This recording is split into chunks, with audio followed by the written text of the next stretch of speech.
Assalamu alaikum. This is Naseem Zulfikar, and today I am going to discuss the second chapter of ninth chemistry, and this chapter is according to the new book which has been published by Sindh board.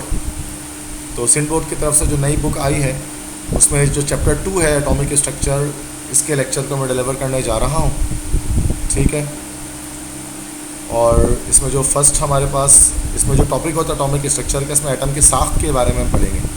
ठीक है, इसमें हम लोग पढ़ेंगे एटमी साख्त के बारे में कि एटम की साख्त कैसी है और एटम किस तरह से एटम के अंदर इलेक्ट्रॉन्स, प्रोटॉन, न्यूट्रॉन्स, इन पार्टिकल्स को डिस्कवर किया गया। तो सबसे पहले जानना पड़ेगा कि व्हाट इज़ एटम। एटम किसे कहते हैं? एटम को उर्दू में कहा जाता है जौहर। तो जौहर या एटम किसे कहा जाता है? तो शुरू में स्टार्टिंग के टाइम में जो है वो ग्रीक फिलोसफर्स का एक कॉन्सेप्ट था कि वो समझते दुनिया की तमाम चीज़ें 4 बेसिक एलिमेंट से मिलकर बनी हैं, कि all the substances are made up of 4 basic elements. उनको लगता था सारी चीज़ें 4 बेसिक एलिमेंट्स से मिलकर बनी हैं, जैसे कि आग, हवा, मिट्टी और पानी, मतलब फायर, इस तरह से वाटर और एयर एंड अर्थ। ठीक है, तो fire, water, air and earth, इन 4 चीज़ों से मिलकर दुनिया की सारी चीज़ें बनी हैं। ये कॉन्सेप्ट शुरू के स्टार्टिंग के ग्रीक फिलोसफर्स का था, और मोस्टली ये कॉन्सेप्ट जो पेश करने वाला साइंटिस्ट था वो था एरिस्टोटल या अरस्तु, जिसको हम कहते हैं इन उर्दू। तो अरस्तु ये कहा करता था दुनिया की तमाम चीज़ें आग, हवा, मिट्टी और पानी 4 चीज़ों से मिलकर बनी हैं। जबकि उसी दौर में, उसी ज़माने में एक ग्रीक फिलोसफर था, एक यूनानी फ़लसफ़ी था जिसका नाम था डेमोक्रिटस। तो डेमोक्रिटस साहब जो थे, ये ग्रीक फिलोसफर, सामने इनका पोर्ट्रेट आपको दिख रहा होगा, तो ही इज़ डेमोक्रिटस। तो उन्होंने ये प्रपोज़ किया कि जो मैटर है, मैटर मतलब जो मादा है, ठीक है, वो बना हुआ है एटोमोस से। एटोमोस खुद जो है वो निकला है ग्रीक वर्ड से, यूनानी लफ्ज़ से, जिसका मतलब होता है इंडिविजिबल या नाकाबिल तकसीम। मतलब दुनिया की सारी चीज़ें एक इंडिविजिबल पार्टिकल, नाकाबिल तकसीम पार्टिकल से मिलकर बनी है, जिसको इस साइंटिस्ट डेमोक्रिटस ने नाम दिया था एटोमोस का। इसी वजह से डेमोक्रिटस जो है वो फादर ऑफ एटॉमिक थ्योरी कहलाता है। इसी डेमोक्रिटस को हम फादर ऑफ एटॉमिक थ्योरी कहते हैं, और ये थाउजेंड्स ऑफ ईयर बैक, हज़ारों साल पुरानी बात है। लेकिन इस बात को रिजेक्ट किया गया, अक्सर साइंटिस्ट लोगों ने रिजेक्ट किया, जैसे कि एरिस्टोटल ने इसको रिजेक्ट किया, बिकॉज वो एक ज़्यादा इन्फ्लुएंशियल फ़िलासफ़र था ग्रीस का। तो ज़्यादातर बात जो है वो मानी गई, वो डेमोक्रिटस के बजाय एरिस्टोटल की बात मानी गई। तो लेकिन फिर बाद में क्या हुआ, जाकर के अलग अलग सब एटॉमिक पार्टिकल्स की डिस्कवरी भी हुई। उसमें से आगे सन 1800 में एक साइंटिस्ट आए थे जिनका नाम था जॉन डाल्टन। तो जॉन डाल्टन ने दोबारा से इस नज़रिए को ज़िंदा किया और कहा कि डेमोक्रिटस वाज राइट, दुनिया की तमाम चीज़ें स्मॉलेस्ट पार्टिकल से मिलकर बनी हैं। लेकिन डाल्टन ने उसको एटोमोस के बजाय उसको एटम का नाम दिया, कि वो छोटे स्मॉलेस्ट पार्टिकल हमारे पास एटम है। और फिर और उसने डाल्टन ने भी यही कहा कि जो एटम होता है वो कैसा होता है, वो इंडिविजिबल होता है, मतलब उसको और ज़्यादा स्मॉलर पार्टिकल में डिवाइड नहीं किया जा सकता। तो उसने भी इंडिविजिबल एटम का जो है वो एक कॉन्सेप्ट पेश किया। तो जबकि आगे जाकर ये कॉन्सेप्ट जो है वो रिजेक्ट हो गया कि एटम इंडिविजिबल नहीं है, बल्कि उसके अंदर हमने एटम के अंदर कुछ सब एटॉमिक पार्टिकल्स को डिस्कवर किया। हमने उसके अंदर सब एटॉमिक पार्टिकल्स को डिस्कवर किया। एटम के अंदर उसके ज़ेरी ज़र्रात डिस्कवर हुए, जिनमें से एक हमारे पास इलेक्ट्रॉन डिस्कवर हुआ, प्रोटॉन डिस्कवर हुआ, और देन फाइनली न्यूट्रॉन डिस्कवर हुआ। तो सबसे पहले हम इसमें पढ़ते हैं डिस्कवरी ऑफ इलेक्ट्रॉन। इलेक्ट्रॉन की डिस्कवरी किसने की और कैसे की?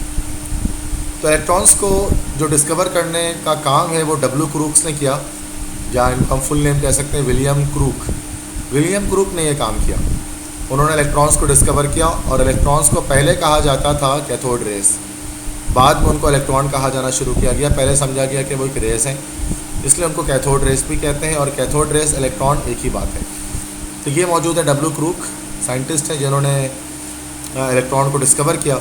और बाद में जो जे थॉमसन जो साइंटिस्ट, उन्होंने कैथोड रेस के बारे में बताया कि असल में यही कैथोड रेस इलेक्ट्रॉन्स हैं। लेकिन इलेक्ट्रॉन्स का नाम जो दिया वो एक साइंटिस्ट ने दिया जिसका नाम था स्टोनी ने इलेक्ट्रॉन्स का नाम दिया। अब इलेक्ट्रॉन की डिस्कवरी करने के लिए हमने यहाँ पर एक अपरेटस हम इस्तेमाल किया डब्ल्यू क्रूक ने, और उस अपरेटस का नाम था डिस्चार्ज ट्यूब। डिस्चार्ज ट्यूब नाम था इस अपरेटस का। और डिस्चार्ज ट्यूब को खुद डिस्कवर करने वाले साइंटिस्ट का नाम था जिस्लर, हेनरी जिस्लर, जो जर्मन इन्वेंटर थे जिन्होंने डिस्चार्ज ट्यूब को इन्वेंट किया। तो डिस्चार्ज ट्यूब एक ट्रांसपेरेंट ग्लास ट्यूब होता है। आप देख सकते हैं कि सामने आपको एक ट्यूब मिल रहा है। तो ये एक हमारे पास एक ट्रांसपेरेंट ग्लास ट्यूब है। This is the transparent glass tube, जिसके अंदर जो है वो कोई भी गैस जो है वो उसको फिलअप कर दिया जाता है, कोई भी गैस इसके अंदर फिलअप कर दी जाती है। और इसके अंदर 2 मेटल पीसेस लगा दिए जाते हैं, 2 मेटल के प्लेट्स लगा दिए जाते हैं, जिनको वायर की मदद से आप देख सकते हैं कि वायर की मदद से जोड़ दिया गया है। किसके साथ? एक हाई वोल्टेज जनरेटर या एक बैटरी के साथ इसको जोड़ दिया गया है। तो बैटरी के आप जानते हैं 2 टर्मिनल होते हैं, एक नेगेटिव टर्मिनल और एक पॉजिटिव टर्मिनल। नेगेटिव टर्मिनल से जो हमारे पास ये इलेक्ट्रोड, जो मेटल पीसेस हैं, इन मेटल पीसेस को हम लोग कहते हैं इलेक्ट्रोड। तो जो हमारे पास नेगेटिव इलेक्ट्रोड होता है बच्चों, वो कहलाता है कैथोड, और जो पॉजिटिव इलेक्ट्रोड होता है वो कहलाता है एनोड। तो कैथोड और एनोड 2 हमारे पास इस तरह से इलेक्ट्रोड आ जाते हैं इसके अंदर, जिनको हमने बैटरी के साथ जोड़ दिया है, और अब इसमें से करंट पास किया जाता है। देखिए नॉर्मल प्रेशर में आप जानते हैं गैसेस जो होती हैं, गैसेस इंसुलेटर होती हैं। इंसुलेटर से मुराद गैसेस जो होती हैं बच्चों को होती हैं बैड कंडक्टर, उनमें से करंट पास नहीं होता। तो गैसेस को कंडक्टर बनाने के लिए क्या करना पड़ता है? हमें लो प्रेशर करना पड़ता है, प्रेशर को रिड्यूस करना पड़ता है, और हाई वोल्टेज देनी पड़ती है इलेक्ट्रिसिटी की। हाई वोल्टेज देने के लिए तो हमने यहाँ पर बैटरी यूज़ कर ली, और लो प्रेशर जनरेट करने के लिए आप देख सकते हैं यहाँ पर हमने वैक्यूम पंप के साथ इस ट्यूब को कनेक्ट कर दिया। वैक्यूम पंप करेगा क्या कि इस ट्यूब में से गैस को एवैक्यूएट करेगा और क्या करेगा? प्रेशर को कम करेगा। तो लो प्रेशर होगा और हाई वोल्टेज होगा तो क्या होगा कि गैसेस आयोनाइज हो जाएंगी। गैसेस आयोनाइज हो जाएंगी, इसके मतलब पॉजिटिव और नेगेटिव में ब्रेक हो जाएंगी। ठीक है, तो पॉजिटिव प्रोटॉन्स में ब्रेक हो जाएंगी और नेगेटिव इलेक्ट्रॉन्स में ब्रेक हो जाएंगी। यही नेगेटिव इलेक्ट्रॉन्स मूव करके जाएंगे किस तरफ भाई? पॉजिटिव इलेक्ट्रोड की तरफ, एनोड की तरफ। इनको नाम दिया जाएगा, they are called cathode rays. ये यहाँ पर है कैथोड रेस, और कैथोड रेस जब जाकर एनोड पर जाएंगे तो पीछे बैक साइड पर, इसके पीछे बैक साइड पर हम क्या कर देंगे बच्चों? बैक साइड पर हमें कोटिंग कर देंगे। इसकी कोटिंग कर देंगे जिंक सल्फाइड की, ZnS। जिंक सल्फाइड की कोटिंग कर देंगे। जिंक सल्फाइड की प्रॉपर्टी है कि जब इस पर आकर कोई रेस टकराती है तो ये क्या करता है? ग्लो करता है।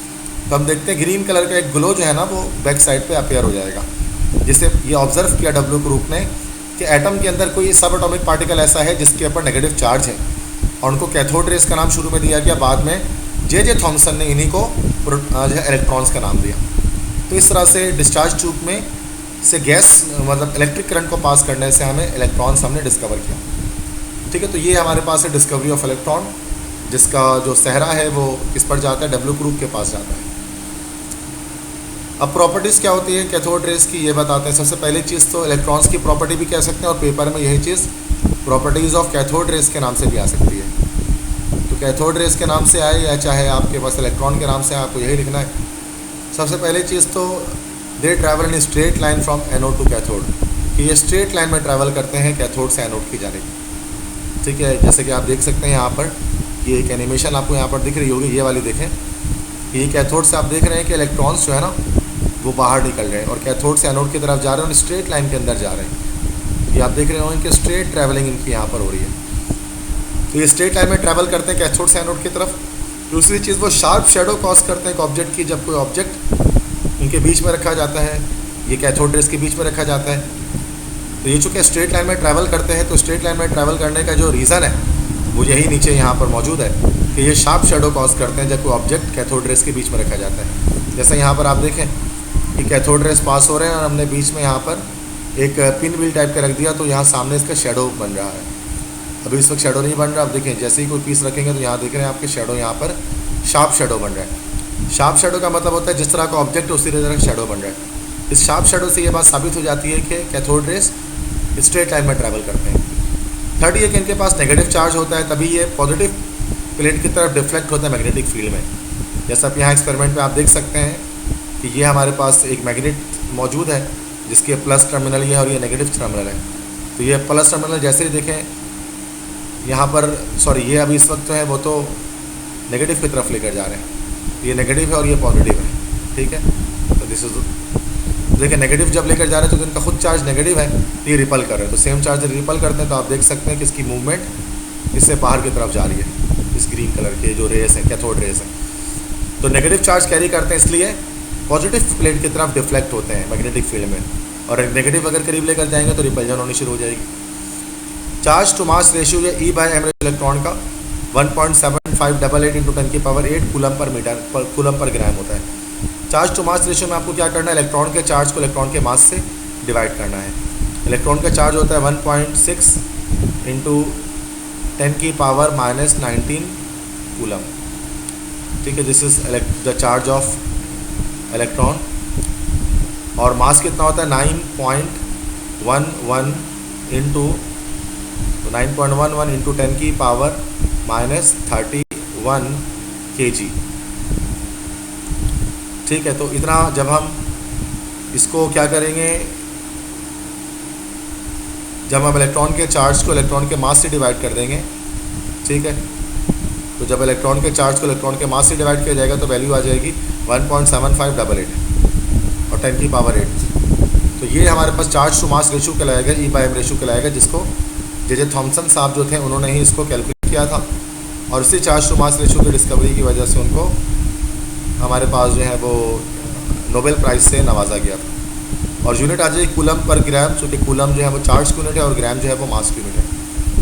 और लास्ट पॉइंट ये है कि E/m रेशियो तमाम गैसेस के लिए सेम रहता है। अब इस डिस्चार्ज ट्यूब के अंदर आप कोई भी गैस डाल दें, आप इसके अंदर हाइड्रोजन डाल दें, ऑक्सीजन डाल दें, कोई भी नाइट्रोजन डाल दें, कोई भी गैस आप इसके अंदर डाल दें, तमाम गैसेस के लिए जो है वो E/m रेशियो उसका सेम रहेगा। तो ये कुछ प्रॉपर्टीज़ थी इलेक्ट्रॉन की, जो अलग क्वेश्चन आपका बना सकती हैं कि write down the properties of cathode rays या इलेक्ट्रॉन्स। नेक्स्ट इसके बाद प्रॉपर्टीज़ जो है वो डिस्कवरी हुई प्रोटॉन की। प्रोटॉन आप जानते हैं पॉजिटिव चार्ज कैरी पार्टिकल करता है, ये प्रोटॉन कहलाता है। प्रोटॉन को डिस्कवर करने वाले साइंटिस्ट का नाम था गोल्डस्टीन, और गोल्डस्टीन भी जो है वो जर्मन थे, ये भी हमारे पास जर्मन फिजिसिस्ट थे। ये है गोल्डस्टीन साहब जिन्होंने प्रोटॉन को डिस्कवर किया। अब देखिए प्रोटॉन को डिस्कवर करने के लिए भी जो है वो डिस्चार्ज ट्यूब को इस्तेमाल किया गया, लेकिन पिछले वाले एक्सपेरिमेंट में डिस्चार्ज ट्यूब के थ्रू हम प्रोटॉन्स को डिस्कवर नहीं कर सकते थे, क्योंकि मसला ये होता है कि प्रोटॉन्स का जो साइज़ होता है ना वो काफ़ी बड़ा होता है इलेक्ट्रॉन के मुकाबले में। एक प्रोटॉन जो है ना बच्चों वो 1836 इलेक्ट्रॉन 1836 इलेक्ट्रॉन के बराबर होता है। जैसे सर इस डॉट को अगर आप प्रोटॉन कंसिडर कर लें तो ये जो इतना बड़ा जो मैंने ये बॉल बनाया, दिस इज एक्चुअली इलेक्ट्रॉन। तो साइज़ का फ़र्क है। तो इलेक्ट्रॉन इसलिए क्या होता है कि ये इसको इलेक्ट्रॉन कंसिडर कर लें, और ये हमारे पास हो गया प्रोटॉन जो बड़े साइज़ के। तो चूँकि इलेक्ट्रॉन स्मॉल साइज़ का होता है तो इसलिए एक छोटे से जो है वो इलेक्ट्रोड्स के अंदर जो थिन जो गैप्स होते हैं उनसे थिन फॉल से पास हो जाते हैं, लेकिन प्रोटॉन पास नहीं हो पाता, जिसकी वजह से अगरचे अगर यहाँ पर हम बैक साइड पे भी ग्लो प्रोड्यूस करवा दें, मतलब जिंक सल्फाइड की कोटिंग कर दें, तो यहाँ पर भी ग्लो प्रोड्यूस नहीं होगा, क्योंकि ये इलेक्ट्रॉन्स तो इससे आर पार हो जाएंगे, लेकिन प्रोटॉन्स इससे आर पार नहीं हो सकेंगे, बल्कि यहीं पर आकर स्टॉप हो जाएंगे, रुक जाएंगे। जिसकी वजह से W. क्रूक साहब ने जो है वो प्रोटॉन को डिस्कवर नहीं किया, प्रोटॉन की डिस्कवरी उनसे नहीं हो सकी। ठीक है, उसकी वजह भी सही मैं आपको बता दिया, वजह क्या है, चूँकि because of the big size of protons. तो उसको गोल्डस्टीन ने डिस्कवर किया। गोल्डस्टीन ने क्या किया, थोड़ा सा मॉडिफिकेशन की। उन्होंने कैथोड में जो है ना परफोरेटेड कैथोड इस्तेमाल कर लिया, सेम डिस्चार्ज ट्यूब लिया। तो उन्होंने फिर का परफोरेशन बना दिया और बैक साइड पर उन्होंने जिंक सल्फाइड की कोटिंग कर दी। तो उन्होंने देखा कि ये जो फिर जो प्रोटॉन्स थे वो भी क्या हुआ, इन होल से वो बाहर निकले और बैक साइड पर रेड टाइप का ग्लो जो है वो जनरेट कर दिया गया। इससे पता लगा कि इलेक्ट्रॉन्स तो थे ही, इलेक्ट्रॉन्स के साथ साथ एक पॉजिटिव चार्ज पार्टिकल भी मौजूद है एटम के अंदर, जिसको प्रोटॉन का नाम दिया। इन्हीं प्रोटॉन को हम एनोड रेस भी कह सकते हैं, क्योंकि यह एनोड से जो है वो कैथोड से एनोड की तरफ जा रहे हैं, तो एनोड से कैथोड की तरफ जा रहे हैं, तो उसकी वजह से उसको एनोड रेस कहा जाता है। इनका पॉजिटिव रेस भी कह सकते हैं, जो इनका पॉजिटिव चार्ज था, और उनको कैनाल रेस भी कहा जाता है। कैनाल के मतलब होता है नहर, वैसे कैनाल के नॉर्मल मतलब होता है नहर होते हैं, ठीक है। तो इसलिए तो क्या मतलब होता है कि चूँकि ये कैनाल रेस इसलिए उनको हम कहते हैं चूँकि अब ये नहर की सूरत में निकल रहे होते हैं।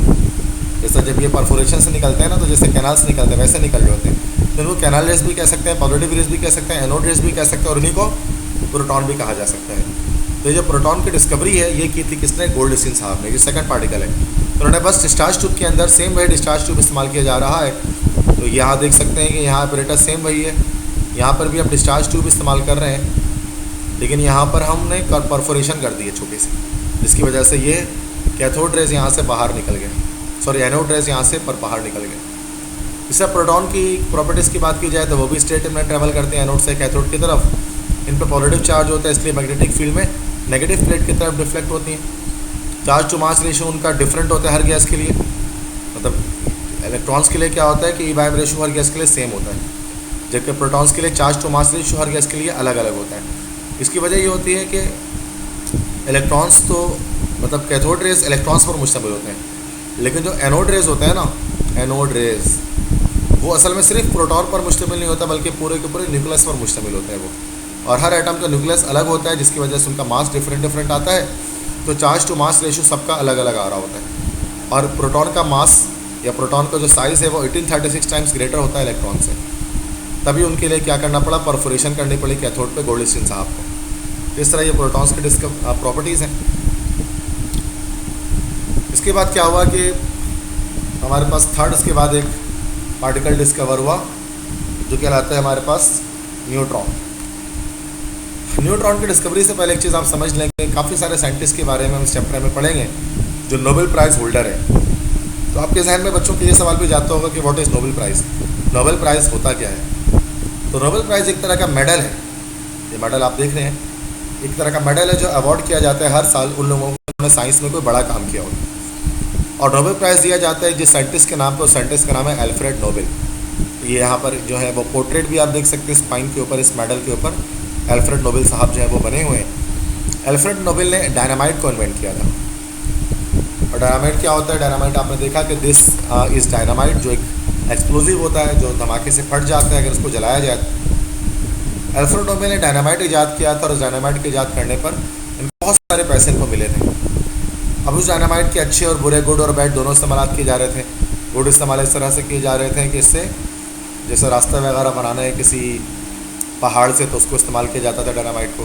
बैड यूजेजेस भी थे, बुरे इस्तेमाल भी थे, जैसे कि कोई बॉम्ब ब्लास्ट वगैरह करने के लिए भी इस्तेमाल किया जा रहा था। अच्छे और बुरे दोनों इस्तेमाल किए जा रहे थे। एक बार अल्फ्रेड नोबेल जो है वो नाश्ते में बैठा हुआ जो है वो नाश्ता कर रहा था, अखबार पढ़ रहा था। तो अखबार में लिखा हुआ था, एक बार इसने देखा अखबार में लिखा हुआ था कि डायनामाइट डेविल, मतलब डायनामाइट बनाने वाला शैतान, dynamite devil Alfred Nobel, dynamite devil Alfred Nobel dies today, ये लिखा हुआ था।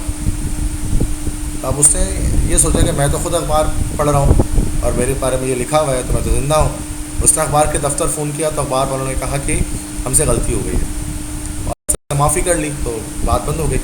फिर अल्फ्रेड नोबेल ने सोचा कि जब मैं मर जाऊँगा तो लोग मुझे इस नाम से याद करेंगे कि डायनामाइट डेविल मर गया। उसने सोचा कुछ ऐसा कर चलूँ यहाँ के बहुत याद रहूँ। और अल्फ्रेड नोबेल ने सोचा कि भाई मैं इसको कुछ तो अपने मतलब मेरा नाम अच्छे नामों के साथ दिला के याद रखें, कुछ ऐसा कर दूँगा। तो जो पैसे उसको डायनामाइट के ईजाद पर मिले थे उन तमाम पैसों से उसने क्या कर दिया, एक फाउंडेशन में उसको रखा दिया जिसका नाम उसने रख दिया नोबेल फाउंडेशन। और नोबेल फाउंडेशन उसका नाम रख दिया, ठीक है। और कहा कि मेरे जिस साल मैं मर जाऊं उस साल मेरे पैसे में से कुछ पैसे उन लोगों को इनाम में दे देना जो कि जिन्होंने साइंस में कोई अच्छा काम किया हो। इस तरह से 1901 में अल्फ्रेड नोबेल की वफ़ात हो गई और 1901 में ही जो है वो पहला नोबेल प्राइज़ गया, ठीक है, फर्स्ट नोबेल प्राइज़ दिया गया, तो जिसको नोबेल प्राइज़ कहा गया अल्फ्रेड नोबेल के नाम पर। तो आज के दौर में लोग अल्फ्रेड नोबेल को डायनामाइट के इन्वेंटर के तौर पर तो याद नहीं रखते, लेकिन हर बड़े साइंटिस्ट को हम देखते हैं कि नोबेल प्राइज़ होल्डर होते हैं। हर साल 5 नोबेल प्राइज़ दिए जाते हैं और 8 अक्टूबर को नोबेल प्राइज़ की जो है वो अनाउंसमेंट इस साल 2021 में हुई है। आज जबकि शायद 9 तारीख है, कल ही अनाउंसमेंट हुई है। और जो जिन सब्जेक्ट्स पर दिया जाता है तो केमिस्ट्री पर, फिज़िक्स पर, इस तरह मेडिसिन पर और लिटरेचर पर, पीस पर, इन तमाम शोबों पर जो है वो नोबेल प्राइज़ से नवाजा जाता है, ठीक है। तो ये नोबेल प्राइज़ की दास्तान पर सुना रहा था। अब आता है डिस्कवरी ऑफ न्यूट्रॉन। न्यूट्रॉन की डिस्कवरी किस तरह हुई। न्यूट्रॉन एक थर्ड सब एटॉमिक पार्टिकल है। इसकी डिस्कवरी 1932 में की जेम्स चैडविक नाम के साइंटिस्ट ने, जिनको 1935 में इस बुनियाद पर नोबेल प्राइज़ से नवाजा गया। तो उन्होंने, चूँकि अब आपको पता है कि न्यूट्रॉन को हम डिस्चार्ज ट्यूब से जो है वो डिस्कवर नहीं कर सकते थे, चूँकि न्यूट्रॉन के पास चार्ज कोई नहीं था। न्यूट्रल पार्टिकल है, तो ना वो एनोड की तरफ गया ना वो कैथोड की तरफ गया। तो उन्होंने क्या किया कि एक एक्सपेरिमेंट किस तरह से उन्होंने न्यूट्रॉन को डिस्कवर किया। उन्होंने जो मेथड यूज़ किया न्यूट्रॉन को डिस्कवर करने का, वो मेथड था artificial radio activity.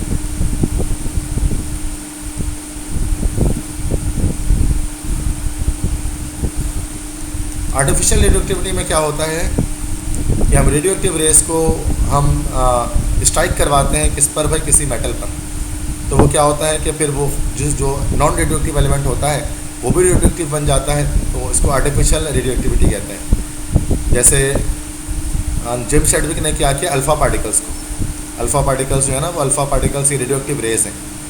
It is also a radioactive ray, तो this is also a radioactive ray. तो उन्होंने अल्फ़ा पार्टिकल को बेरिलियम मेटल पर, जिसका सिंबल Be होता है, तो बेरिलियम मेटल पर स्ट्राइक करवाया। तो ये आप देख सकते हैं डायग्राम में, अल्फ़ा पार्टिकल को बेरिलियम मेटल पर जब उसने स्ट्राइक करवाया तो उन्होंने देखा कि कुछ पेनिट्रेटिंग रेडिएशंस मतलब आर पार हो जाने वाली, वो रेडिएशंस जो आर पार हो जाएं, तो आर पार हो जाने वाली रेडिएशंस उन्होंने जो है वो ऑब्ज़र्व की कि जो बहुत सारी चीज़ों से, पैराफिन वैक्स से भी जो है वो आर पार हो जा रही थी। तो कहा गया कि ये जो रेडिएशंस हैं ये किसी न्यूट्रल सब एटॉमिक पार्टिकल की वजह से हैं, क्योंकि जब उन्होंने मैग्नेटिक फील्ड में चेक किया तो ना ये एनोड की तरफ जा रहे थे, ना ये कैथोड की तरफ जा रहे थे, मतलब ना ये पॉजिटिव चार्ज की तरफ जा रहे थे, ना नेगेटिव चार्ज की तरफ। तो जेम्स चैडविक ने कहा कि ये जो रेडिएशंस निकल रहे हैं, हाईली पेनिट्रेटिंग रेडिएशन, उसको उन्होंने नाम दिया कि ये क्या है भाई, ये न्यूट्रॉन्स हैं। न्यूट्रॉन्स आर द थर्ड सब एटॉमिक पार्टिकल। तो इस तरह से जेम्स चैडविक साहब ने न्यूट्रॉन को आर्टिफिशियल रेडियो एक्टिविटी के थ्रू डिस्कवर किया।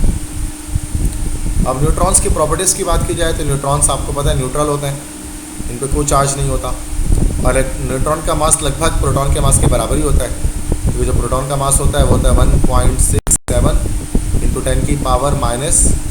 10⁻⁻27 kg, जबकि न्यूट्रॉन को जो मास होता है वो होता है इसका 1.67 के बजाय 1.76 होता है, और सेम मल्टीप्लाई बाय 10⁻⁻27 kg होता है। तो थोड़ा सा 19-20 का फ़र्क है, तो आप देख सकते हैं कि जो साइज़ होता है प्रोटॉन्स और न्यूट्रॉन्स का वो सेम होता है। और ये पार्टिकल्स मोस्ट पेनिट्रेटिंग मैटर होता है, मैटर में बहुत ज़्यादा पेनिट्रेट कर सकते हैं। इस तरह से एटम के अंदर 3 सब पार्टिकल्स की डिस्कवरी हो गई। एक इलेक्ट्रॉन्स की हो गई, मतलब इलेक्ट्रॉन्स की डिस्कवरी सबसे पहले हुई, फिर प्रोटॉन्स की डिस्कवरी हुई, और देन न्यूट्रॉन्स की डिस्कवरी हुई। ठीक है बच्चों, अब इसके बाद क्या हुआ कि इसके बाद हमारे पास एटॉमिक मॉडल्स आए। एटॉमिक मॉडल से मुराद कि किस तरह से इलेक्ट्रॉन्स, प्रोटॉन्स और न्यूट्रॉन्स एटम्स के अंदर अरेंज्ड हैं, उनके अरेंजमेंट किस तरह की है। तो सबसे पहला जो मॉडल हमारे पास आया वो डाल्टन का मॉडल था, Dalton's billiard ball model. Billiard ball किसे कहते हैं कि जो स्नूकर बॉल होती है ना बच्चों, स्नूकर की जो बॉल होती है, स्नूकर बॉल को ही हम जो है वो बिलियर्ड बॉल कहते हैं।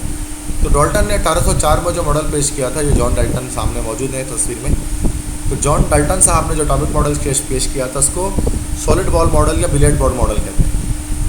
जॉन डाल्टन ये कहा करता था कि जो एटम है वो सॉलिड बॉल की तरह है और वो इंडिविजिबल है, उसके अंदर और कुछ भी नहीं है, वो एक सॉलिड बॉल है और उसके अंदर ये जस्ट पूरा का पूरा एटम है और उसके अंदर और उसके अलावा और कुछ भी नहीं है। ये जॉन डाल्टन साहब का मॉडल था। जॉन डाल्टन के बाद सेकंड एक साइंटिस्ट आए जिनका नाम था थॉमसन। आपको पता है कि जो जे थॉमसन साहब हैं उन्होंने इलेक्ट्रॉन्स पर और प्रोटॉन्स पर दोनों पर काम किया है। दोनों की डिस्कवरी जे थॉमसन ने की, दोनों की प्रॉपर्टीज़ जो है वो थॉमसन ने बताई और साथ में एक नया मॉडल भी पेश किया। ये जे थॉमसन है जिनको 1906 में नोबेल प्राइज़ से नवाजा गया। तो जे थॉमसन जो है बच्चों, उन्होंने 1904 में एक नया मॉडल पेश किया, मतलब लगभग 100 साल के बाद। मतलब जो उनका मॉडल था 1804 में था, जो पेश किया था किसने, ये दैट इज़ के जो पेश किया था जॉन डाल्टन ने, और थॉमसन का मॉडल 1904 में पेश हुआ।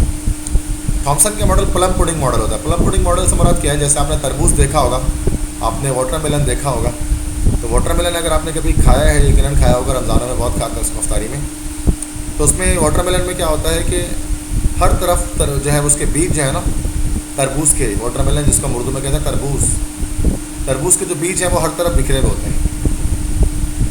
उसने कहा बिल्कुल वैसे ही तरबूज के बीज की तरह जो एटम है, एटम के अंदर इलेक्ट्रॉन्स और प्रोटॉन्स, नेगेटिव चार्ज वाले इलेक्ट्रॉन और पॉजिटिव चार्ज वाले प्रोटॉन्स हर तरफ चारों तरफ बिखरे हुए। ये थॉमसन का प्लम पुडिंग मॉडल था। अच्छा, ये भी एक रिजेक्टेड कॉन्सेप्ट था, इसको भी रिजेक्ट कर दिया गया, फेल हो गया ये कॉन्सेप्ट। ये क्यों? रदरफोर्ड एटॉमिक मॉडल की वजह से। क्योंकि रदरफोर्ड जो है वो नेक्स्ट थर्ड एटॉमिक मॉडल हम डिस्कस करने जा रहे हैं, जो रदरफोर्ड एटॉमिक मॉडल है। तो थॉमसन का मॉडल था जो वो सेकंड एटॉमिक मॉडल था। तो थॉमसन साहब ने कहा था कि ये जो एटम है उसमें इलेक्ट्रॉन्स और प्रोटॉन्स चारों तरफ बिखरे हुए हैं, वो चारों तरफ उसकी तरफ स्कैटर्ड है, वो बिखरे हुए हैं इसमें। तो रदरफोर्ड जो साहब थे, रदरफोर्ड साहब जो कि इनके स्टूडेंट ही थे, रदरफोर्ड जो है वो जिनके बारे में तस्करा आएगा। तो रदरफोर्ड जो है वो असल में स्टूडेंट है, he was the student of J Thomson. तो जे थॉमसन जो ब्रिटिश फिजिसिस्ट हैं उन्हीं के स्टूडेंट थे ये। तो रदरफोर्ड ने जे थॉमसन के मॉडल को टेस्ट करना चाहा। उन्होंने सोचा कि अगर मैं अल्फ़ा पार्टिकल्स को अगर मैं एटम पर स्ट्राइक करवाऊँगा, और जे थॉमसन अगर सही कहते हैं कि हर तरफ इलेक्ट्रॉन प्रोटॉन है, तो होना क्या चाहिए कि जो हर सारे के सारे जो पार्टिकल्स उनको बाउंस बैक हो जाना चाहिए, वापस पलट जाना चाहिए सारे के सारे पार्टिकल्स अल्फ़ा पार्टिकल को स्ट्राइक करने पर, इनसे टकरा कर इलेक्ट्रॉन्स और प्रोटॉन से। तो उन्होंने ऐसे ही किया। 1911 में उन्होंने ये एटॉमिक मॉडल पेश किया। ब्रिटिश फिजिसिस्ट हैं लॉर्ड अर्नेस्ट रदरफोर्ड, और उन्होंने न्यूक्लियर मॉडल एटम का पेश किया। थॉमसन प्लम पुडिंग मॉडल को मतलब उसको रिजेक्ट करके, और उसके लिए उन्होंने एक एक्सपेरिमेंट किया बच्चों। उस एक्सपेरिमेंट को हम लोग कहते हैं, this experiment is called gold foil experiment. तो उन्होंने गोल्ड फॉयल एक्सपेरिमेंट किया, सोने की पतरी वाला एक्सपेरिमेंट। इसमें उन्होंने क्या किया, गोल्ड फॉयल आप देख सकते हैं कि उन्होंने गोल्ड फॉयल ले लिया, और गोल्ड फॉयल से क्या किया उन्होंने, इस गोल्ड फॉयल पर उन्होंने जो है वो अल्फ़ा पार्टिकल को स्ट्राइक करवाया। तो अल्फ़ा पार्टिकल का कोई सोर्स लिया उन्होंने, रेडिएशन सोर्स, जैसे रेडियम ले लिया।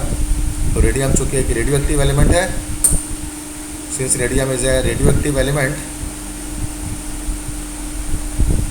तो उसको हम एज आ सोर्स इस्तेमाल कर सकते हैं। क्योंकि रेडियो एक्टिव एलिमेंट है तो हम इसको as a source of alpha ray use कर सकते हैं। और ये हमारे पास एक लेड की ब्लॉक है जो रेडिएशंस को रोकती है। तो उसने अल्फ़ा रे इसको अल्फ़ा पार्टिकल्स को क्या किया बच्चों, उसने अल्फ़ा पार्टिकल्स को पास करवाया इससे भाई एक गोल्ड फॉइल से। इस गोल्ड फॉइल में से अल्फ़ा पार्टिकल्स की बीम को उसने पास करवाया। ये अल्फ़ा रेज है। तो आप देख रहे हैं कि अल्फ़ा रेज से ये पास हो रहे हैं, अल्फ़ा रेज जो है वो गोल्ड फॉइल से पास हो रहे हैं। और बैक साइड पर उसने क्या कर दिया, एक स्क्रीन लगा दी जो कि जिंक सल्फेट की कोटिंग जिस पर की गई थी। जिंक सल्फाइड के बारे में मैंने आपको बताया कि जिंक सल्फाइड एक ऐसा कंपाउंड है कि जब इस पर कोई भी रेज आकर टकराती हैं तो वो क्या करता है, ग्लो करता है। तो उसने जब इनको पास किया तो उसने देखा कि मोस्ट ऑफ द पार्टिकल, ज़्यादातर पार्टिकल सीधे चले गए, स्ट्रेट चले गए विदाउट डिफ्लेक्शन। कुछ जो है वो थोड़ी सी जिनमें डिफ्लेक्शन हो गई, थोड़ा सा मुड़ गए, और बहुत थोड़े से पार्टिकल क्या हो गए, बाउंस्ड बैक हो गए। यहाँ पर आप देख सकते हैं कुछ पार्टिकल्स आपको बाउंस्ड बैक होते हुए भी दिख रहे हैं, जो बाउंस बैक हो रहे हैं वापस की तरफ पलट रहे हैं। अब इस एक्सपेरिमेंट से रदरफोर्ड साहब ने क्या अंदाज़ा लगाया, तो इसे आप यहाँ पर दोबारा देख लें कि देखिए ज़्यादातर पार्टिकल स्ट्रेट जा रहे हैं, इस वाले डायग्राम में देखें, एनिमेशन में देखें सीधे जा रहे हैं। कुछ पार्टिकल डिफ्लेक्ट हो जा रहे हैं थोड़े से एंगल बनाकर, और बहुत थोड़े से पार्टिकल ऐसे ही मिलेंगे आपको जो कि बाउंस बैक हो जा रहे हैं, जो टकरा कर पीछे वापस पलट जा रहे हैं। तो ये और 3 ऑब्जर्वेशन थी कि ज़्यादातर अल्फा पार्टिकल पास हो गए गोल्ड फॉइल से विदाउट एनी डिफ्लेक्शन। डिफ्लेक्शन का मतलब होता है रास्ता तब्दील करना। तो बिना रास्ता तब्दील किए, बिना डिफ्लेक्शन के सीधे चले गए। कुछ अल्फ़ा पार्टिकल्स क्या हो गए, थोड़ा से एंगल बनाकर बाउंस मतलब डिफ्लेक्ट हो गए, हल्का सा एंगल बनाकर इधर मुड़ गए उधर मुड़ गए।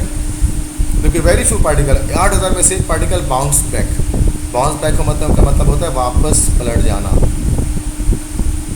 तो क्या हो गया, बहुत थोड़े से पार्टिकल वापस पलट गए, वापस पीछे की तरफ चले गए। ठीक है, उससे उसने क्या कंक्लूजन निकाला, उससे नतीजा ये निकाला कि एटम के अंदर एटम का ज़्यादातर हिस्सा खाली होता है, most of the part of atom is empty, तभी ज़्यादातर अल्फा पार्टिकल जो है वो सीधे चले गए। नेक्स्ट के the whole mass of atom is concentrated at the center which is called nucleus. Atom का सारा मास उसके सेंटर में होता है जिसको न्यूक्लियस कहते हैं।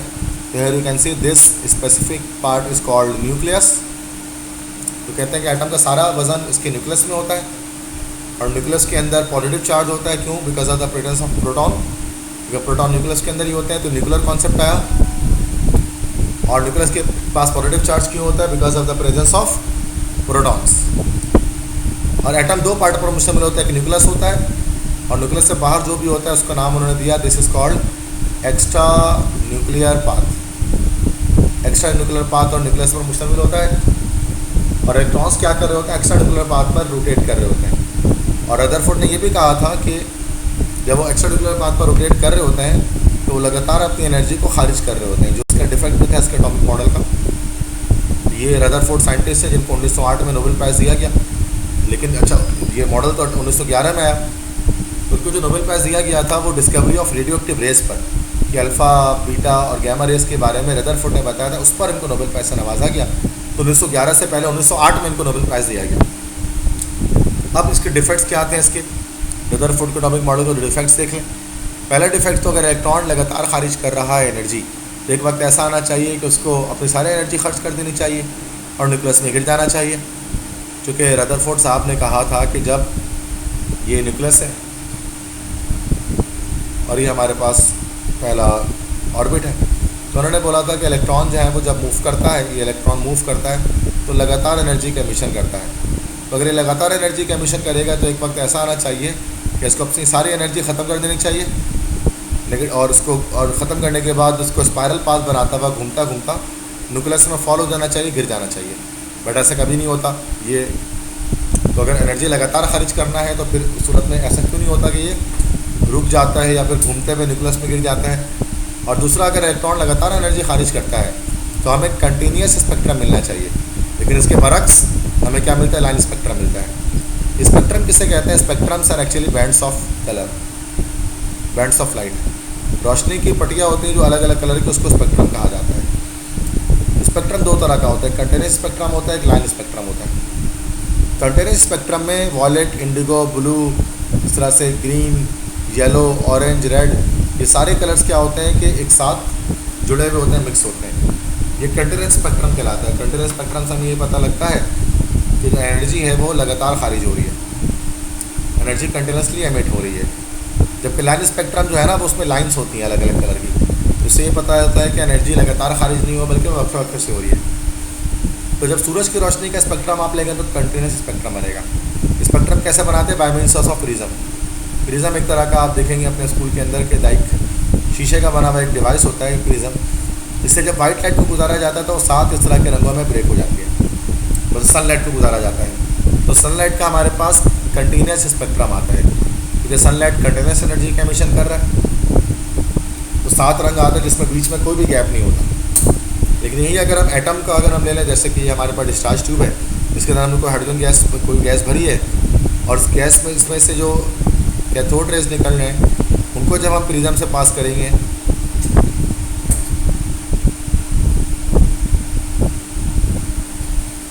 तो उनको प्रिज्म से पास करने पर क्या होगा, अलग अलग कलर तो बनेंगे लेकिन वो क्या होंगे, अलग अलग लाइन की सूरत में होंगे। ये हमारे पास कहलाता है लाइन स्पेक्ट्रम। ये लाइन स्पेक्ट्रम है, और लाइन स्पेक्ट्रम ये बात आपको साबित करता है,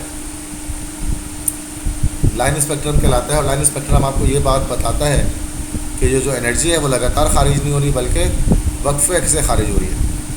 मतलब जैसे कि रदरफोर्ड ने बोला था ना कि लगातार एनर्जी की एमिशन हो रही है, तो लाइन स्पेक्ट्रम जो बनता है तो उसका ये मतलब होता है कि एनर्जी लगातार खारिज नहीं हो रही है। तो ये भी एक डिफेक्ट है रदरफोर्ड का कि अगर इलेक्ट्रॉन कंटिन्यूस एनर्जी को एमिट कर रहा है तो हमें कंटिन्यूस स्पेक्ट्रम मिलना चाहिए, लेकिन इसके बरक्स हमें लाइन स्पेक्ट्रम मिलता है। तो it is one of the defect of Rutherford atomic model. इसको रदरफोर्ड कह सकते हैं, या फिर हम ये भी कह सकते हैं कि मिस्टेक्स क्या थे इसके एटॉमिक मॉडल में।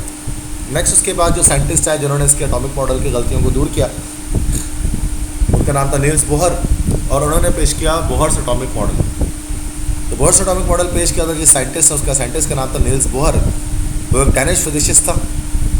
डैनिश कौन होते हैं, जो लोग कहाँ पैदा होते हैं, डेनमार्क में। डेनमार्क में रहने वाले लोग जो हैं वो डैनिश कहलाते हैं। तो ये है नील्स बोहर जो डैनिश फिजिसिस्ट थे, और 1922 में उनको नोबेल प्राइज़ से नवाजा गया। इन्होंने ही रदरफोर्ड के डिफेक्ट्स को दूर किया और solar system model of atom पेश किया 1913 में, 1913 में। सोलर सिस्टम मॉडल से क्या मुराद है, जिस तरह सोलर सिस्टम में होता है कि सन, सूरज जो है वो बीच में होता है और तमाम प्लैनेट्स मरकरी, वीनस, अर्थ वगैरह ये सारे के सारे सन के अराउंड घूम रहे होते हैं। इसलिए कि एटम भी ऐसा ही है कि उसके न्यूक्लियस बीच में है और सारे इलेक्ट्रॉन्स क्या करें, न्यूक्लियस के अराउंड मूव कर रहे हैं। अच्छा, जो बोहर की एटॉमिक मॉडल थी वो बेस करती थी प्लांक्स क्वांटम थ्योरी पर। प्लांक्स की क्वांटम थ्योरी, प्लांक्स कौन थे, एक साइंटिस्ट है मैक्स प्लांक, जर्मन फिजिसिस्ट है, नोबेल प्राइज विनर है, 1918 में नोबेल प्राइज से नवाजा गया। उन्होंने थ्योरी पेश की थी, क्वांटम थ्योरी। क्वांटम जो वर्ड निकला है इसके मतलब होता है पैकेट्स ऑफ एनर्जी।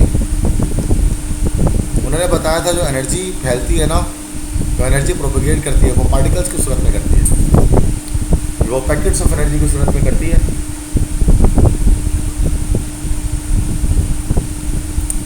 इसीलिए इसको जो है वो कहा जा रहा है हमारे पास प्लांक्स क्वांटम थ्योरी, जो कि मैक्स प्लांक ने बताया था इसी थ्योरी के बारे में, क्वांटम थ्योरी के बारे में।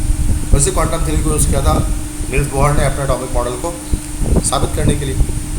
अच्छा, इसके एटॉमिक मॉडल के पोस्टुलेट क्या है बोहर के एटॉमिक मॉडल के? पहले चीज़ तो इलेक्ट्रॉन रिवॉल्व करते हैं एक सर्कुलर पाथ में न्यूक्लियस के इर्द गिर्द, जिसको उन्होंने ऑर्बिट, शेल या एनर्जी लेवल कहा। तो नील्स बोहर साहब ने ही जो है वो हमें क्या दिया बच्चों, सर्कुलर ऑर्बिट का कॉन्सेप्ट पेश किया। ये जो ऑर्बिट होते हैं वो सर्कुलर होते हैं, वो गोल होते हैं। इनको ऑर्बिट कहा गया, शेल कहा गया, एनर्जी लेवल भी कहा जा सकता है, इनको मदार कहते हैं। और जो शेल के नाम होते हैं, ऑर्बिट्स के नाम है वो के, एल, एम, एन, इस तरह ओ, पी, क्यू, ये सारे हमारे पास नाम है किसके? यस, ये सारे हमारे पास नाम है शेल्स के। ये अलग अलग जो शेल होते हैं उनके नाम हैं। और शेल्स को डिनोट किया जाता है स्मॉल एन से। स्मॉल एन को हम लोग कहते हैं क्वांटम नंबर।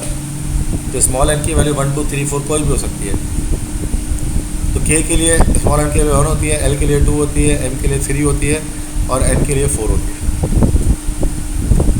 और साथ में बोहर ने कहा था कि जब तक इलेक्ट्रॉन अपने एनर्जी लेवल पर घूमता रहता है, ना तो ये एनर्जी को रेडिएट करता है, ना तो ये अब्जॉर्ब करता है। It neither radiates not absorbs energy. लेकिन जब इलेक्ट्रॉन लोअर एनर्जी लेवल से हायर एनर्जी लेवल पर जंप करता है तो अब्जॉर्ब करता है एनर्जी को, और जब हायर एनर्जी से लोअर एनर्जी पर वापस आता है तो जितनी एनर्जी अब्जॉर्ब कर चुका होता है उतनी एमिट कर देता है, रिलीज़ कर देता है। और जो एनर्जी अब्जॉर्ब या रिलीज़ हो रही है वो क्वांटा की सूरत में या पैकेट्स ऑफ एनर्जी की सूरत में होगी। क्वांटा को हम फोटोन भी कह सकते हैं, क्वांटा भी कह सकते हैं, तो सभी पैकेट्स ऑफ एनर्जी।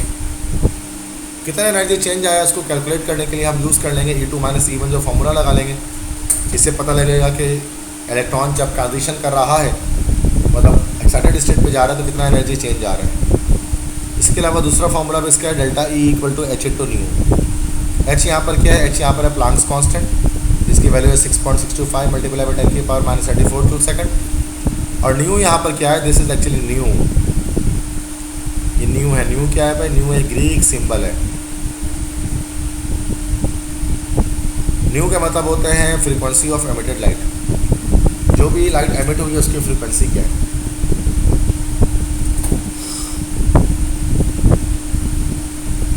तो अगर आप प्लांक्स कांस्टेंट को न्यू के साथ मल्टीप्लाई कर दें तो हमें एनर्जी, चेंज एनर्जी पता लग जाएगी। ये 2 फॉर्मूले हैं चेंज एनर्जी को कैलकुलेट करने के लिए हमारे पास। ठीक है बच्चों।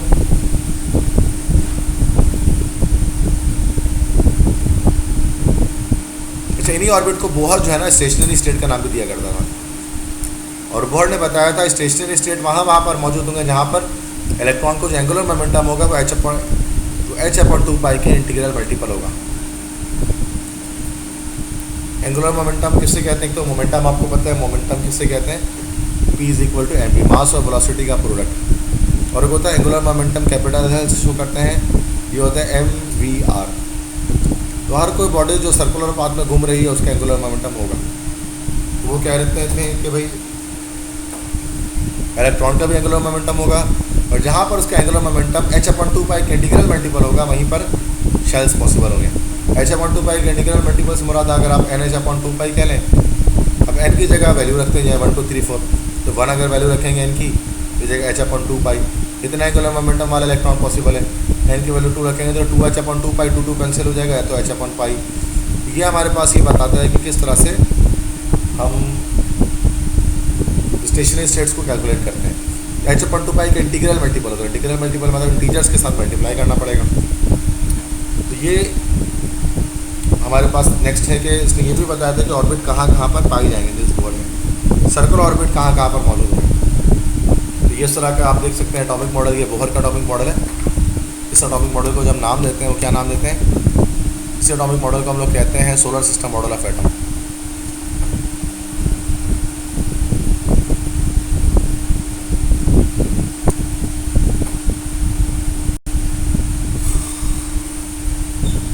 यहाँ पर सोलर सिस्टम जैसा हाल है जैसे सूरज होता है, इस तरह के बीच में न्यूक्लियस मौजूद है, इलेक्ट्रॉन्स न्यूक्लियस के अराउंड घूम रहे हैं। अभी एनर्जी लेवल्स अलग अलग, अब ये के शेल है, ये एल शेल है, ये एम शेल है, 3 अलग अलग शेल्स हैं। इसके लिए एन की वैल्यू 1 है, इसके लिए एन की वैल्यू 2 है, इसके लिए एन की वैल्यू 3 है। जो के शेल हमारे पास है उसमें भी इलेक्ट्रॉन है, एल में भी इलेक्ट्रॉन दिख रहा है, एम में भी इलेक्ट्रॉन दिख रहा है, ठीक है। इसकी एनर्जी के शेल की E1 है और एल शेल की E2 है। तो अब क्या होता है, कितनी एनर्जी, अब आप देख रहे हैं कि यहाँ पर E1 पर जो इलेक्ट्रॉन है वो एनर्जी गेट करके, लाइट एनर्जी गेट करके E2 में कन्वर्ट हो रहा है, जा रहा है। तो जब उसको ऊपर जाना हो रहा है तो एनर्जी अब्जॉर्ब करनी पड़ रही है, ठीक है, और वापस नीचे आना तो एनर्जी रिलीज़ कर दे रहा है। तो एनर्जी के अंदर तो या इस तरह से आपके पास यहाँ पर चूँकि के एल एम एन में चूँकि इलेक्ट्रॉन्स ट्रांसफ़र हो रहे ऊपर जा रहा है तो एनर्जी एब्जॉर्ब होगी, और नीचे जब जाएगा वापस हायर से लोअर पर जाएगा तो एनर्जी रिलीज़ होगी। और एनर्जी अब्जॉर्ब और रिलीज़ दोनों की किस बुनियाद पर होगी, क्वांटा की सूरत में होगी, ठीक है, क्वांटा की उस पर ही होगी, बुनियाद पर होगी। तो द पैकेट्स ऑफ एनर्जी की सूरत में एनर्जी यहाँ पर निकलेंगे। ये है बोहर्ट्ज़ एटॉमिक मॉडल। नेक्स्ट है डिफेक्ट्स क्या थे बोहर्ट्ज़ के एटॉमिक मॉडल के। तो बेटा डिफेक्ट्स इसके ये थे कि जो बोहर्ट्ज़ एटॉमिक मॉडल है वो ज़ीमान इफेक्ट और स्टार्क इफेक्ट को एक्सप्लेन नहीं करता। ज़ीमान इफेक्ट और स्टार्क इफेक्ट क्या है? ज़ीमान इफेक्ट का मतलब होता है लाइन स्पेक्ट्रम पर मैग्नेटिक फील्ड का असर, और स्टार्क इफेक्ट में क्या होता है कि लाइन स्पेक्ट्रम पर इलेक्ट्रिक फील्ड का असर। जैसे हमने कोई जैसे जिंक मेटल ले लिया और उसके जो लाइन स्पेक्ट्रम में ऑब्टेन हुआ उस तरह से एक सिंगल लाइन ऑब्टेन हो गई। अब जब उसमें इलेक्ट्रिक मैग्नेटिक फील्ड में रखा गया तो उसके अंदर अलग अलग फर्दर लाइंस भी छोटे छोटे हमारे पास आ गए। इस फर्स्ट लाइन में जैसे ये एम शेल अगर था, एम शेल की लाइन है तो उसके अंदर हमारे पास सब छोटे छोटे लाइन्स और आ गए जिसको एस पी और डी लाइन कहते हैं। तो इसमें क्या हुआ कि हमारे पास एक ज़ीमान इफेक्ट हमें ये कॉन्सेप्ट दे रहा होता है कि ऑर्बिट सिर्फ नहीं होते या शेल सिर्फ नहीं होता, बल्कि ये हमें ये बता रहा है कि कुछ एटम के अंदर सब शेल भी होते हैं। और सब शेल के पीछे जो बड़ा काम था वो ज़ीमान जो साइंटिस्ट है उनका काम था, और स्टार्क एक साइंटिस्ट उनका काम था। तस्वीरें वगैरह सामने देख सकते हैं स्लाइड में आपको। और साथ में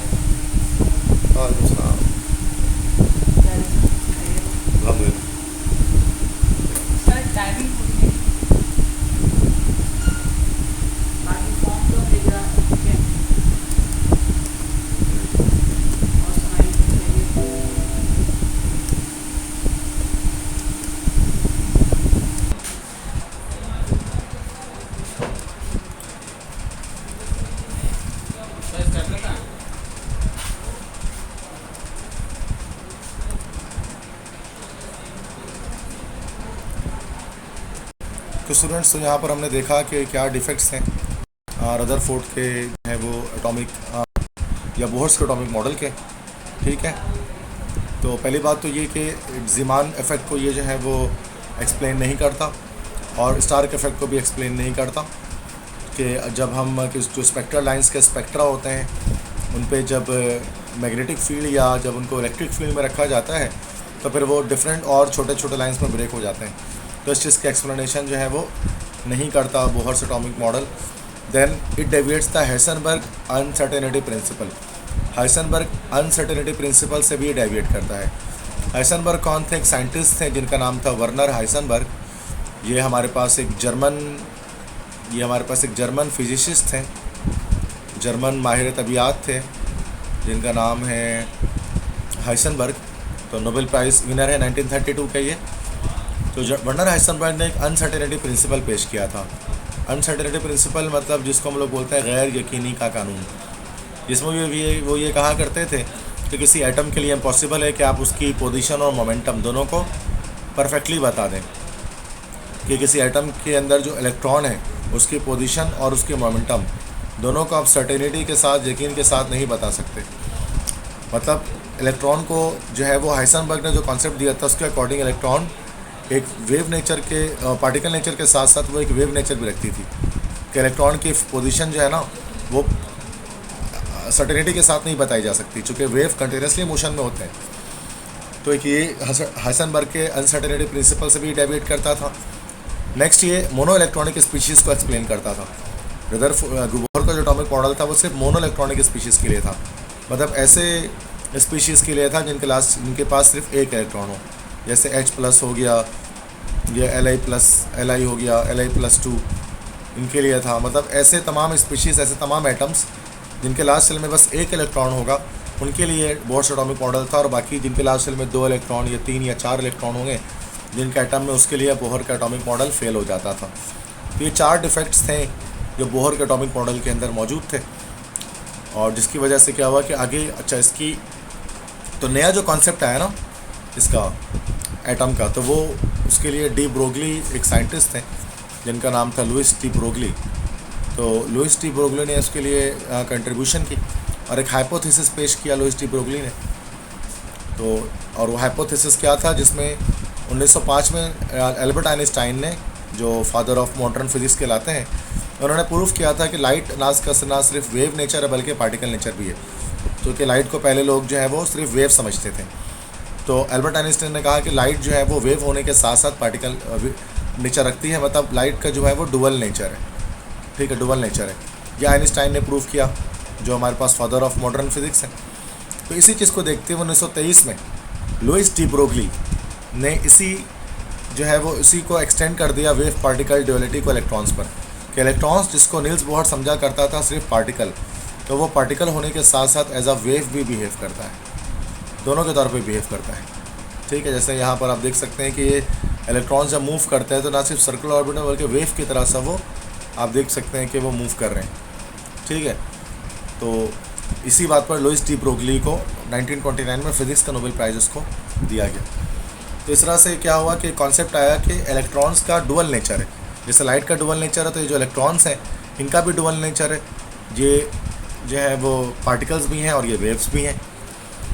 इसी बिहाफ पर जो है वो एटॉमिक मॉडल हमारे पास आया, जो लास्ट और जो लेटेस्ट एटॉमिक मॉडल है, तो उसको हम कहते हैं श्रोडिंजर एटॉमिक मॉडल।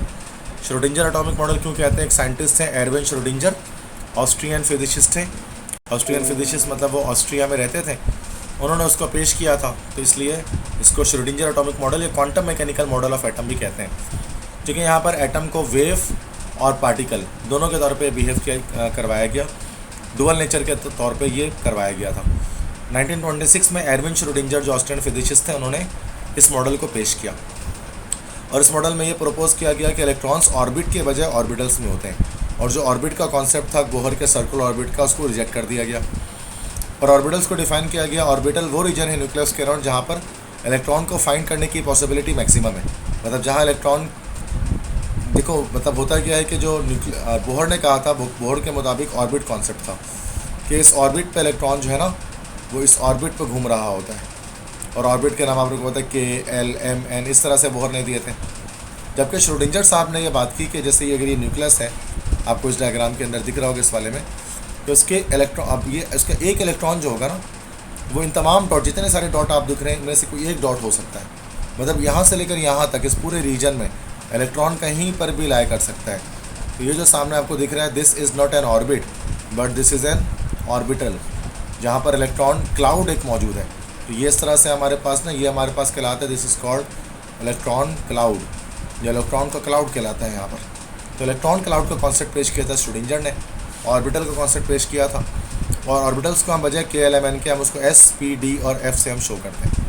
ठीक है, तो ये सबसे लेटेस्ट मॉडल है जिसमें इलेक्ट्रॉन को पार्टिकल के साथ वेव नेचर भी दिया जाता है। नेक्स्ट ऑर्बिटल्स या सबशेल जिनको हम कहते हैं, तो वो जैसे अभी एक तो बोहर का कॉन्सेप्ट आप जानते हैं, बोहर साहब ने कहा था कि nucleus, this is the nucleus, nucleus के around K, L, M, N इस तरह K शेल है, L शेल है, M शेल है, N शेल है ना। तो ये हमें पता है K पे 2 इलेक्ट्रॉन आते हैं, L पे 8 इलेक्ट्रॉन आते हैं, फिर 18 आते हैं, फिर 32 आते हैं, और बीच में न्यूक्लियस है जिस पर पॉजिटिव चार्ज है।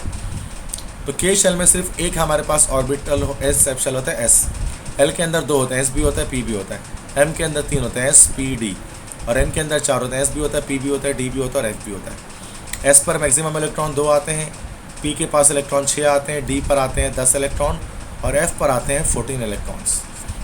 अब ये बिल्कुल इस तरह से समझ लें आप इसको कि ये जो है वो हमारे पास, लेट से कि let me change the colour of this so that you can get to know it.